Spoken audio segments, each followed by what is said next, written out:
Good morning. I'm really happy to be home, but I'm not gonna lie, I'm really sore this morning. Last night I went to my normal yoga class, but it was replaced by core strength, and I'm not gonna lie, I can barely move this morning. Anyways, here's another weekly update. Last week, we wrapped up the SMCP fall webinar series.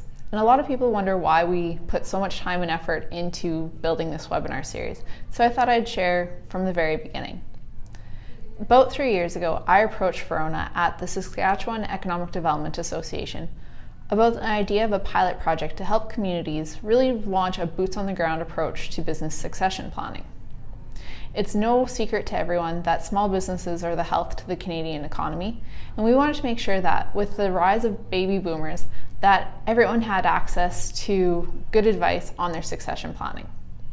We selected 2 pilot communities, the City of Prince Albert and the Town of Biggar, and we really formulated what worked well for business owners and farm owners that are really busy in their day-to-day, but also need access to different experts in different geographic areas.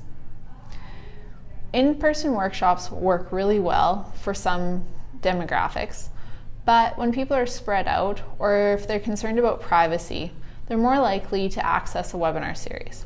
So that's what we've been running with.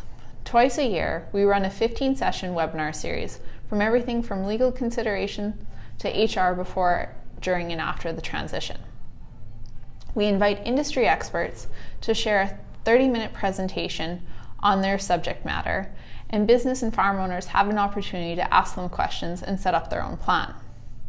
We've expanded our community partners, and we now have the City of Abbotsford, the Community Futures Capital Region in Alberta, the City of PA, the Town of Biggar, the City of Humboldt, all the Community Futures networks of Northern Ontario, the City of Thunder Bay, and recently the Ontario Federation of Agriculture, OFA, has also joined the project. We think it's very proactive of these communities and associations to think about the members when 70% of their main streets are probably looking at transitioning in the next 5 years. I also want to say a special thank to our sponsors, because without their financial contribution, we wouldn't be able to provide this education.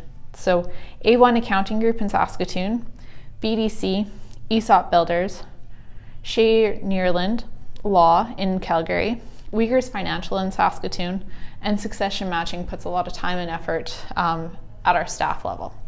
I keep saying we, but in reality, most of this is done by Dana, our project manager for the SMCP. We're a small startup company in Weyburn, Saskatchewan, but we want to change the economy, one community at a time. If you're interested in getting involved in the community project, please visit the comment section of this video. If you're a business or farm owner and would like to access the recorded version of these webinar series, I've also included the link. If you're in those community partners regions, you have free access through the sponsors' help and through the partnership with your communities. And next year, if you're in rural Alberta, Saskatchewan, and Manitoba, and 2 different regions in Ontario, you'll also have free access to this webinar series through our partnerships with Community Futures in those areas. So big thank you to Dana for all your hard work on this webinar series. I don't think people understand that when you're providing hundreds of business and farm owners access to a webinar series, that there's a lot of different moving parts, and I really appreciate the work that you do on this, and we're really happy to get the education out there. So great job, Dana, and thanks to everyone that's involved in this project. Have a great week.